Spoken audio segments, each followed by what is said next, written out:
It is almost the end of the month and I got a lot of catching up to do. One of my reading goals is always to diversify my bookshelf, and usually I use the theme of the month, which is Pride this month, to pick out some books as an excuse to buy new books and read them. One of my other monthly reading goals is to discover a new indie author, and that's what this video is going to be about.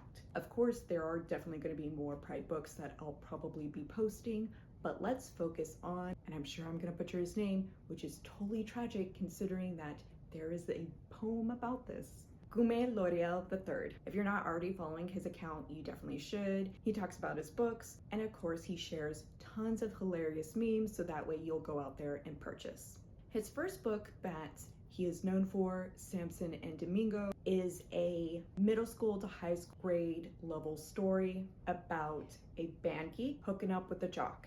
One of the things that this author is known for is his Latinx representation and his queer representation. So, although appealing because it is like sports related and because of the age group, I was like, maybe this isn't the book for me.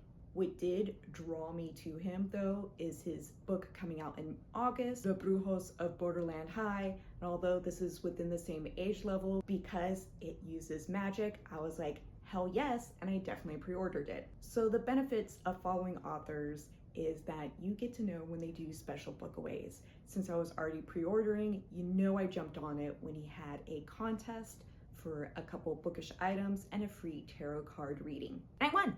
I ended up getting a couple bookmarks. This first one is for the book that he's known for that we just discussed, a bookmark for the book that I pre-ordered and I'm very excited about. Two very cool stickers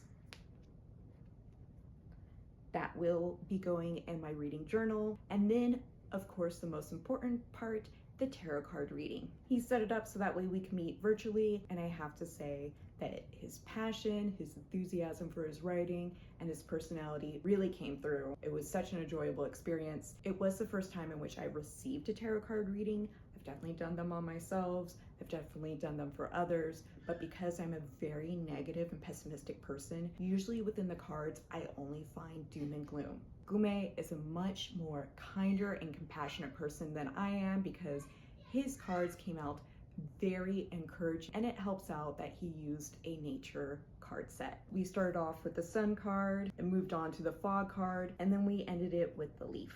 One of the other books that caught my eye and is already available is his poetry collection. Beautiful cover, amazing title, and there's an entire story to this. This is actually, I believe, the cross section of the border wall, and it's filled with images. Clearly, this is going to be a personal poetry collection. And from the very first poem, I was like, holy shit, he's great. I felt completely seen, which might be confusing to you because you're like, wait a minute, you're not a gay man. It doesn't matter. I could still find myself within those type of poems, but what I really felt seen about was how he described growing up in Texas as a third-generation Mexican American. On my mom's side, that is my heritage, so I've definitely felt insecure about how people treat Mexicans in Texas, about being able to say things in Spanish because that is not my first language, and my Spanish is probably on like a toddler level. Poems are funny, the poems are extremely enlightening. Now, as a shut-in who's really pushing the boundaries of my abilities by talking to strangers on the internet, I think the three lines that resonated with me the most is in the first poem, an introduction. His play on words when it comes to being a size queen, I felt that shit.